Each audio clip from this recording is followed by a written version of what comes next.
Convido os irmãos a que abram suas Bíblias no livro de Joel, livro do profeta Joel.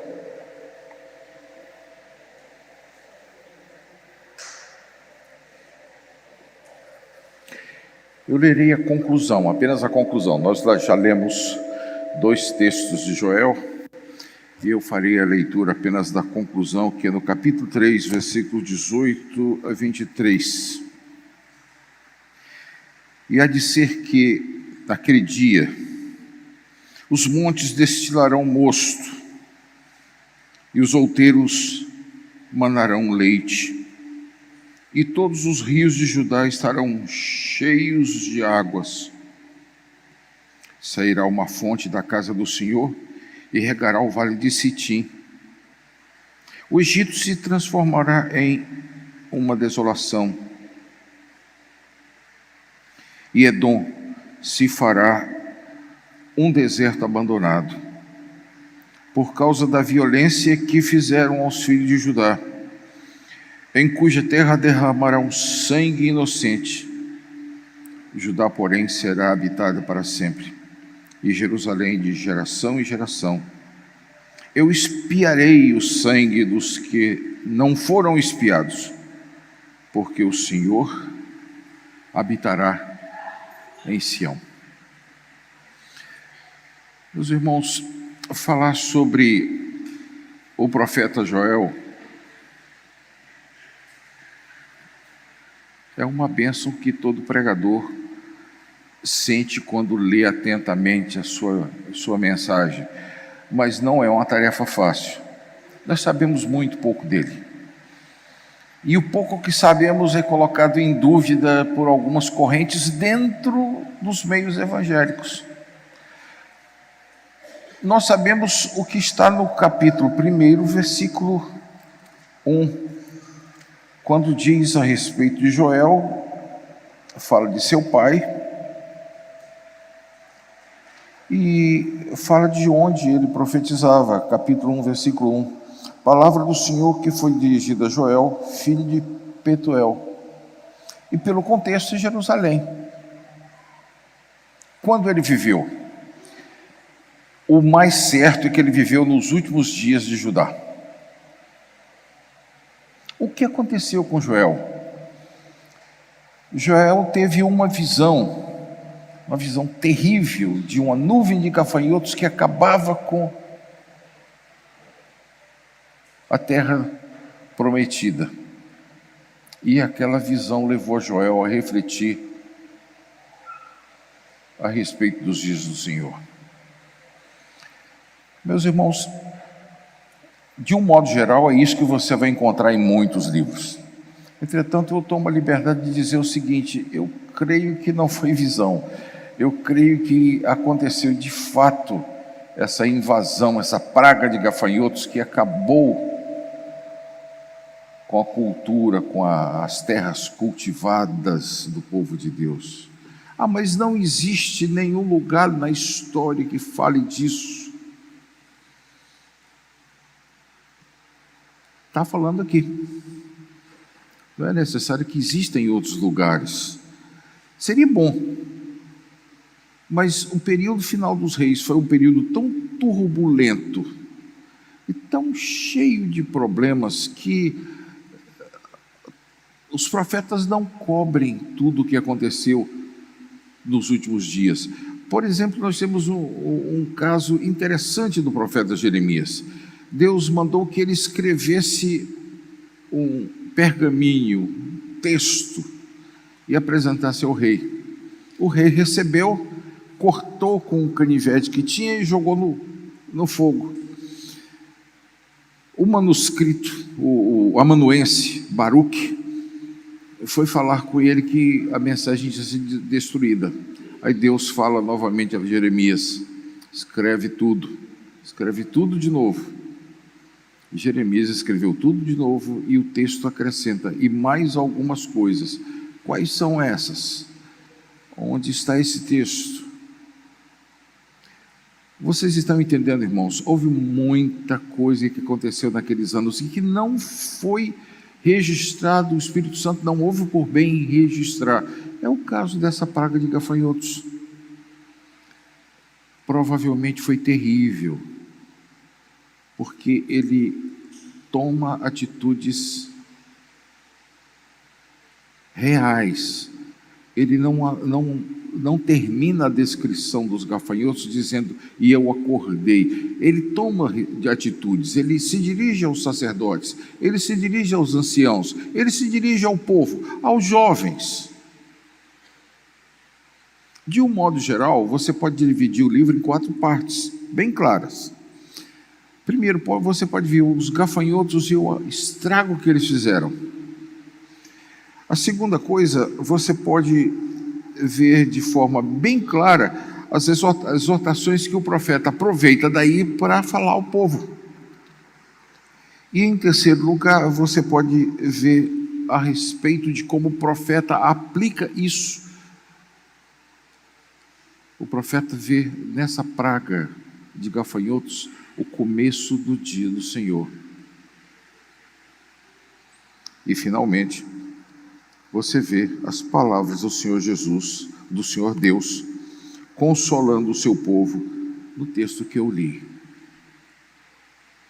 Quando ele declara de forma bem categórica, a dizer que naquele dia os montes destilarão mosto, e os outeiros manarão leite, e todos os rios de Judá estarão cheios de águas.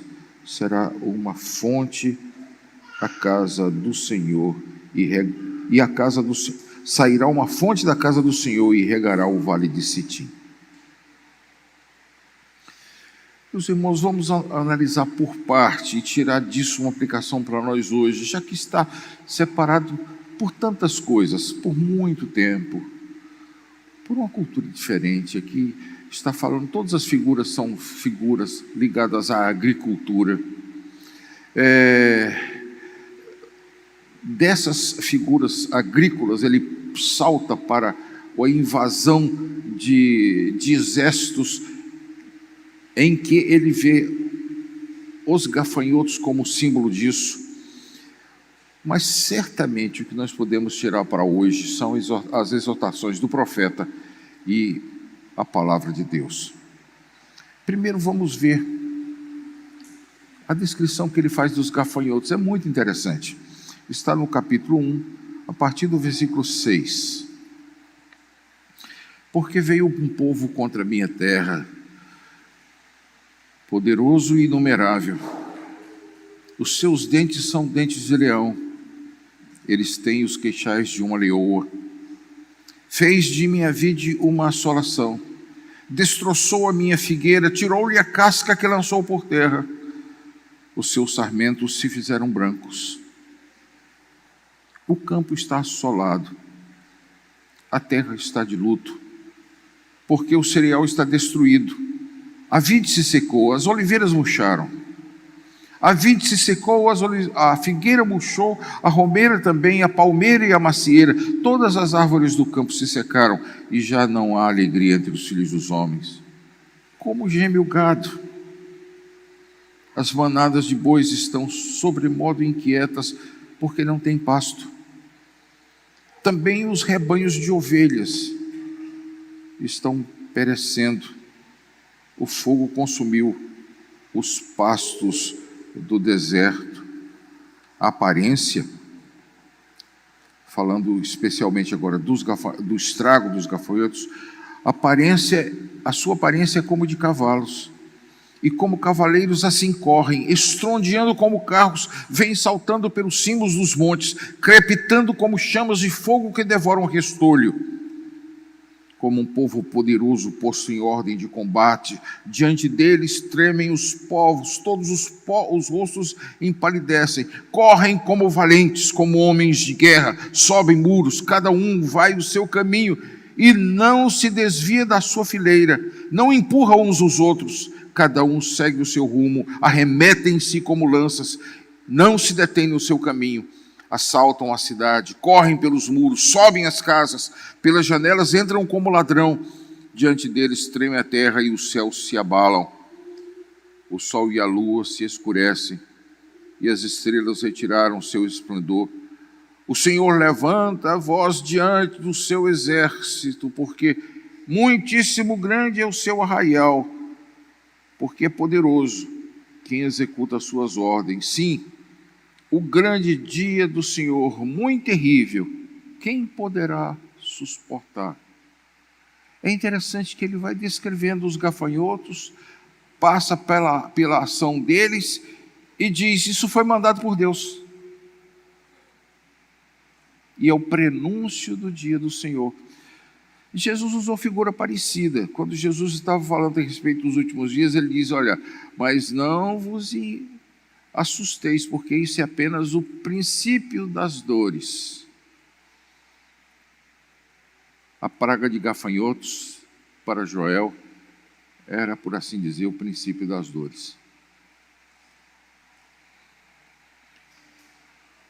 Joel daí tira algumas exortações que ele faz ao povo e a todos, a partir do capítulo 3, versículos 2. Ouvi isso, vós velhos, e escutai todos os habitantes da terra. Aconteceu isso em vossos dias ou no dia dos vossos pais? Narrai isso a vossos filhos, e vossos filhos o façam a seus filhos, e os filhos destes a outra geração. Ébrios, despertai e chorai. Uivai todos os que bebeis vinho por causa do mosto, porque ele será tirado da vossa boca. Lamenta como a virgem que pelo marido da sua mocidade está cingida de pano e saco. Cortada está a casa do Senhor, cortada está da casa do Senhor a oferta de manjares e a libação.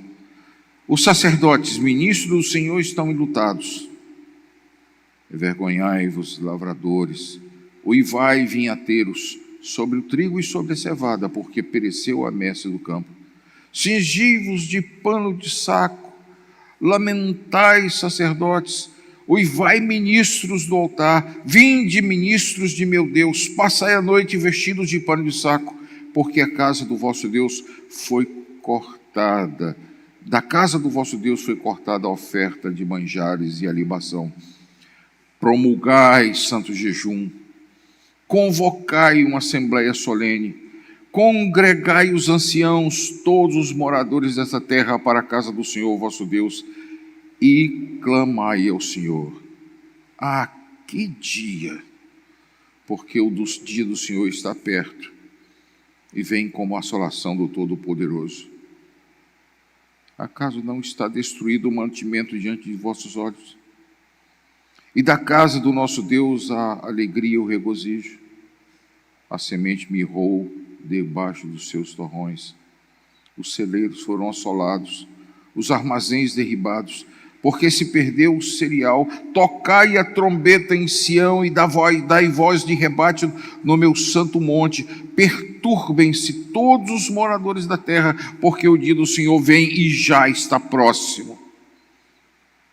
Dia de escuridade e de densas trevas, dia de nuvens e negridão, como a alva por sobre os montes, assim se difunde um povo grande e poderoso, qual desde o tempo antigo nunca houve, nem depois dele haverá pelos anos adiante, de geração em geração. À frente dele vai um fogo devorador, atrás a chama que abrasa, diante dele a terra como o jardim do Éden, mas atrás dele um deserto assolado. Nada lhe escapa. Ainda assim, agora mesmo, diz o Senhor, convertei-vos a mim de todo o vosso coração, isso com jejuns, com choro, com pranto. Rasgai o vosso coração e não as vossas vestes. Convertei-vos ao Senhor vosso Deus, porque é misericordioso e compassivo, e tardio em irar-se, e de grande benignidade, e se arrepende do mal. Quem sabe não se voltará e se arrependerá, e deixará após si uma bênção, uma oferta de manjares e libação para o Senhor vosso Deus? tocai a trombeta em Sião, promulgai santo jejum, proclamai uma assembleia solene, congregai o povo, santificai a congregação, ajuntai os anciãos, reuni os filhinhos e os que mamam. Saia o noivo da sua recâmara e a noiva do seu aposento. Chorem os sacerdotes, ministros do Senhor entre o pórtico e o altar, e orem. Poupa o teu povo, ó Senhor, e não entregues a tua herança ao opróbrio, para que as nações façam escárnio dele, porque onde diz entre os povos, onde está o seu Deus? Descrição terrível.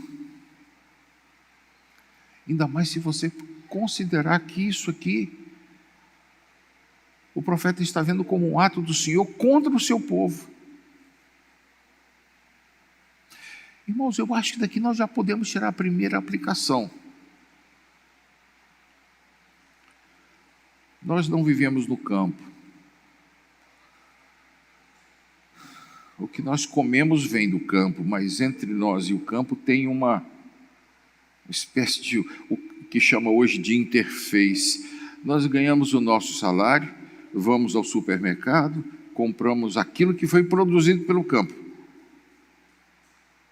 E para quem o pessoal do campo vendeu. O que é descrito aqui como oliveira, vide, pastos, tudo isso está representado naquele salário que nós recebemos. Do mesmo jeito que Israel era exortado por Deus a pedir estações propícias, chuva no tempo próprio, boas farturas, bons legumes, nós devemos pedir também pelaquilo que ganhamos, porque é através do que ganhamos é que compramos isso, é que temos acesso a isso. Agora repare bem. Certamente os mais velhos vão entender rapidamente a referência. Os mais novos, por favor, usem a imaginação. Eu fui criado numa época em que o salário do marido era suficiente para sustentar a família. E às vezes uma família com um bom número de filhos. Hoje trabalha o marido, trabalha a mulher, e às vezes não dão conta de sustentar direito um filho.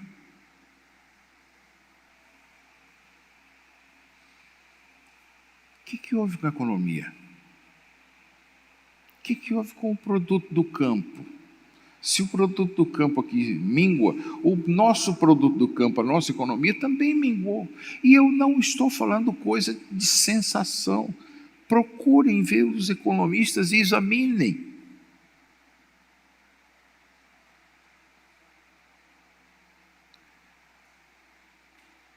O grande impulso da primeira onda de feminismo que houve no mundo foi exatamente esse: colocar mais assalariados no mundo, dos quais o governo pudesse tirar mais impostos, tendo mais gente trabalhando.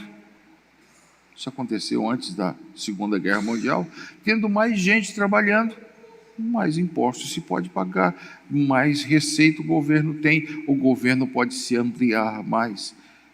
E esse monstro terrível que é o governo, que é um bicho chamado Leviatã, que não tem limite para o seu apetite, ele quer mexer e regular tudo, todas as coisas. Cada vez mais ele adquire força através disso. Meus irmãos, nós estamos vendo isso acontecendo na nossa economia, no nosso campo. Os gafanhotos estão comendo, por assim dizer, os nossos produtos. Mas não fica só aí.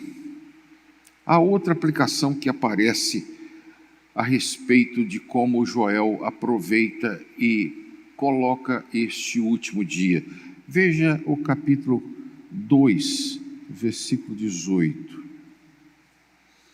Então o Senhor se mostrou zeloso pela sua terra, Compadeceu-se do seu povo e lhe respondeu e lhe disse: eis que vos envio o cereal e o vinho e o óleo, e dele sereis fartos.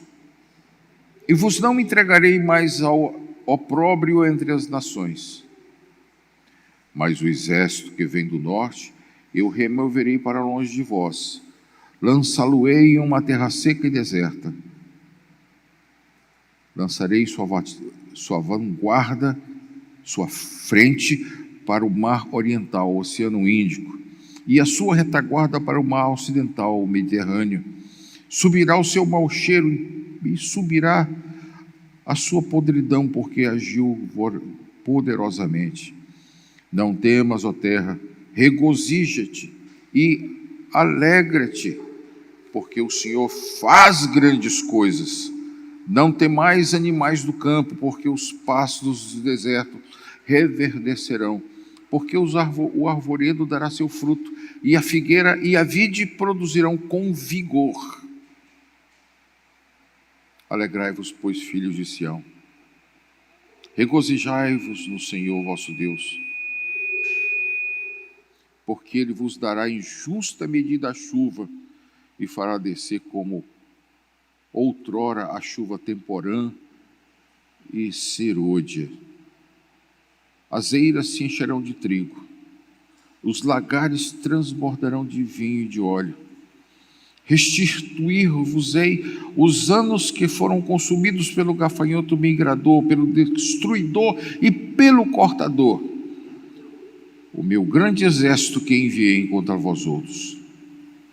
Comereis abundantemente e vos fartareis, e louvareis o nome do Senhor vosso Deus, que se ouve maravilhosamente convosco, e o meu povo jamais será envergonhado. Sabereis que eu estou no meio de Israel, e que eu sou o Senhor vosso Deus, e não há outro. O meu povo jamais será envergonhado. E acontecerá depois que derramarei o meu espírito sobre toda a carne, vossos filhos e vossas filhas profetizarão, vossos velhos sonharão, e vossos jovens terão visões, até sobre os servos e sobre as servas derramarei o meu espírito naqueles dias. Mostrarei prodígios no céu e na terra, sangue, fogo e colunas de fumaça. O sol se converterá em trevas, a lua em sangue, antes que venha o terrível dia do Senhor. E acontecerá que todo aquele que invocar o nome do Senhor será salvo.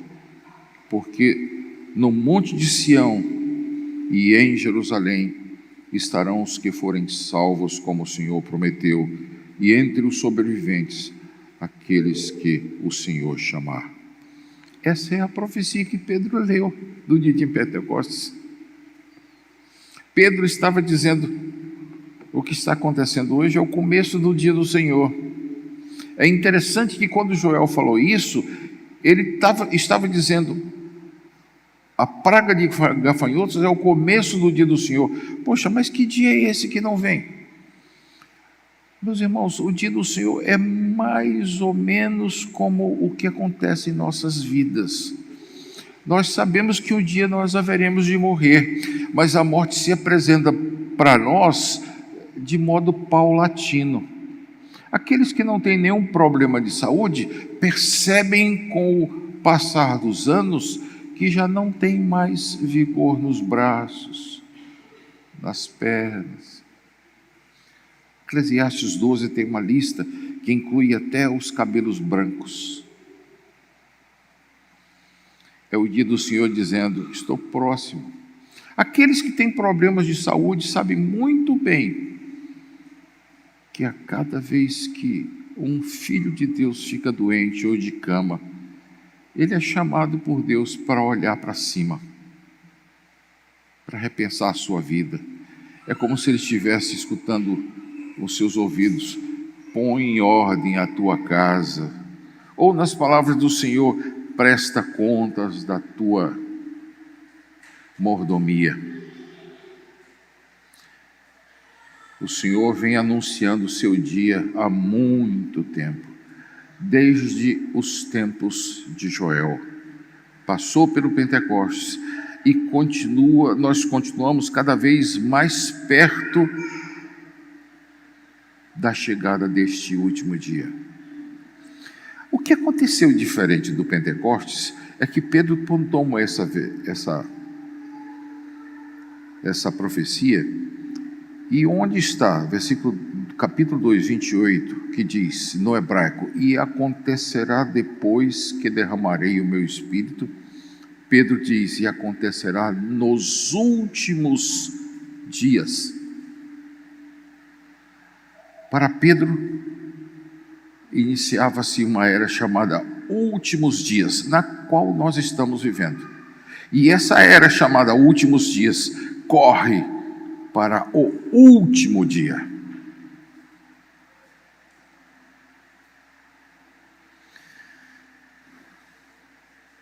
Queridos irmãos, o que está nos avisando hoje, além daquilo que eu falei a respeito da economia minguada, do campo produzindo pouco, o que é que está a nos avisar nos dias de hoje? Bem, rapidamente para concluir, dê uma olhada no mundo, internacionalmente falando. Para ser mais rápido, procure na internet portas abertas. Veja o mapa mundi. Procure aonde tem cristãos perseguidos. O que há de comum entre os países em que os cristãos são perseguidos? Ou eles são muçulmanos, ou eles são comunistas. São esses dois tipos. Os cristãos recebem um impacto muito forte dos dois. E se você examinar com calma para o ambiente do nosso país, você vai descobrir que eles estão presentes aqui, muito mais os comunistas do que os muçulmanos. Os muçulmanos já estão aí também. Em 1980, não lembro certo se foi 83, 84, eu passei em frente àquela mesquita que tem ali na Avenida do Estado. Foi muito interessante examinar. E eles já eram fortes. Agora tem uma senhora mesquita de São Bernardo do Campo. E estão inaugurando aos poucos.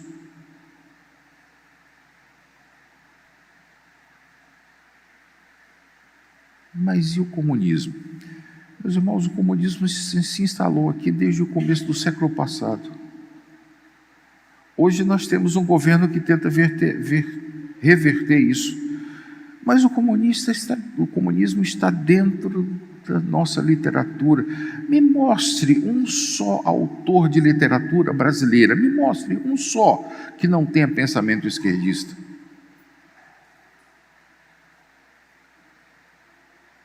Graciliano Ramos era membro. Jorge Amado, apologista.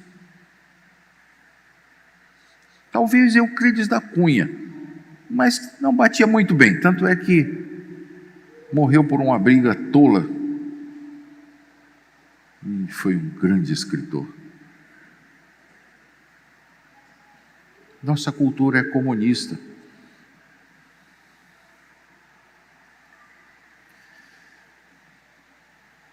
Nossa cultura é de depender do Estado. É de viver de favores do Estado. Quando meus pais morreram, pessoas ligadas a eles, vieram me pedir para que não tirasse o atestado de óbito, para que eles pudessem continuar com a pensão de minha mãe.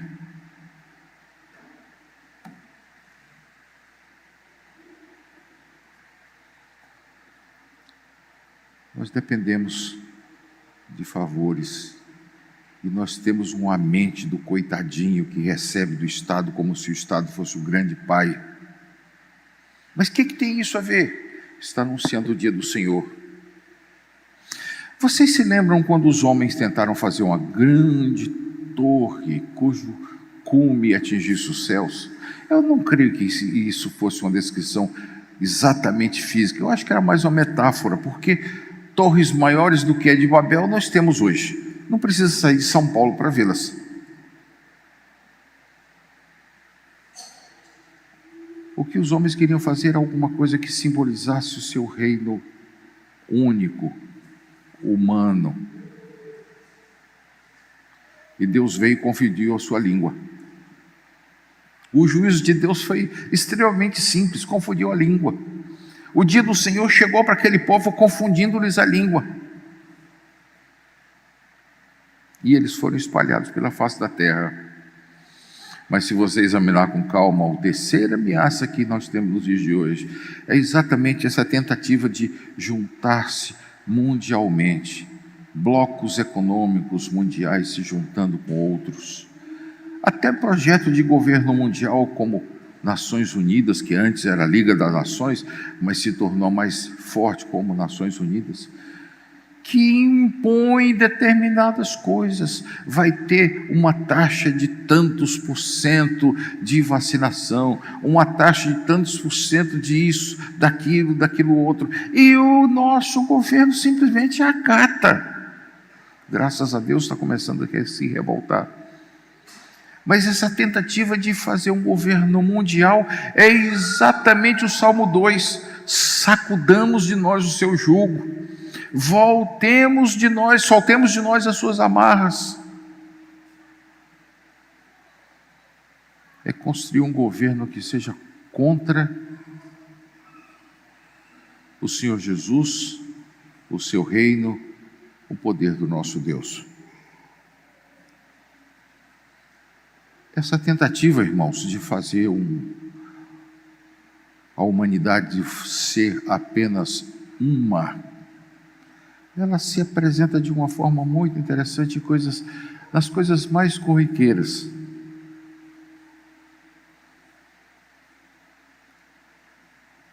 Por exemplo, a diversão. Vocês já notaram como uma coisa entra em moda em outros países e logo, logo vira moda aqui também e vice-versa? Vocês notaram como existe o entrelaçamento de luta pelo que é errado, uma espécie de ódio do bem, vamos aprovar no mundo inteiro o aborto, vamos abolir a pena de morte, por pior que seja o assassino, vamos fazer tudo para que a humanidade seja cada vez melhor, de tal modo que a humanidade seja melhor da humanidade, seja 666, nunca vai ser 777, porque isso é Deus. E aí você lembra de onde vem esse número 666, que é o número de homem, que está lá no Apocalipse. Eu me lembro, eu estava no seminário, quando Gorbachev assumiu o governo da União Soviética. E ele tinha uma mancha na testa, na cabeça aqui, ele é meio careca e tinha uma mancha enorme. O que eu vi de gente fotografando a cabeça dele, tentando descobrir 666, porque podia ser que tivesse tatuado. Se você pensa isso, por favor, está certo que eu não gosto de tatuagens, mas não é uma tatuagem que vai transformar uma pessoa no homem da iniquidade, no falso profeta, na besta do Apocalipse. O que vai fazer dele isso é ele ser extremamente humano, o maior dos humanos. Semana passada eu tomei notícias de um projeto que foi aprovado na Holanda, em que as pessoas podem simplesmente pedir eutanásia, pela razão que ela quiser. Ela pode chegar à conclusão que fez tudo o que tinha que fazer na vida, desde que ela se manifeste, ela pode pedir eutanásia. A eutanásia será aplicada pelo Estado.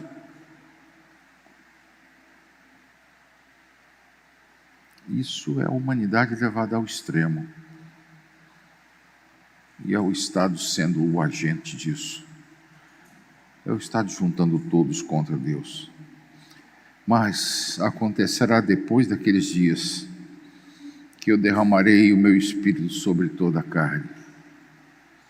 Os últimos dias estão chegando, estão se aproximando do último dia. O último dia está chegando e o Espírito Santo do Senhor está levantando aquelas pessoas que são dele, que não têm sobre a mão direita nem sobre a testa o número que faz deles uma pessoa contra Cristo. Repare, mão direita, a ética, a prática, testa, o pensamento, a doutrina. Aquele que é contra Cristo, ele não apenas age contra o Senhor, mas ele pensa contra o Senhor. E o profeta concluiu tudo isso vendo uma nuvem de gafanhotos. Aplicações para nós não podiam ser mais incisivas. Nos preparemos, nós estamos cada vez mais perto do último dia. Que Deus tenha misericórdia de nós. Amém.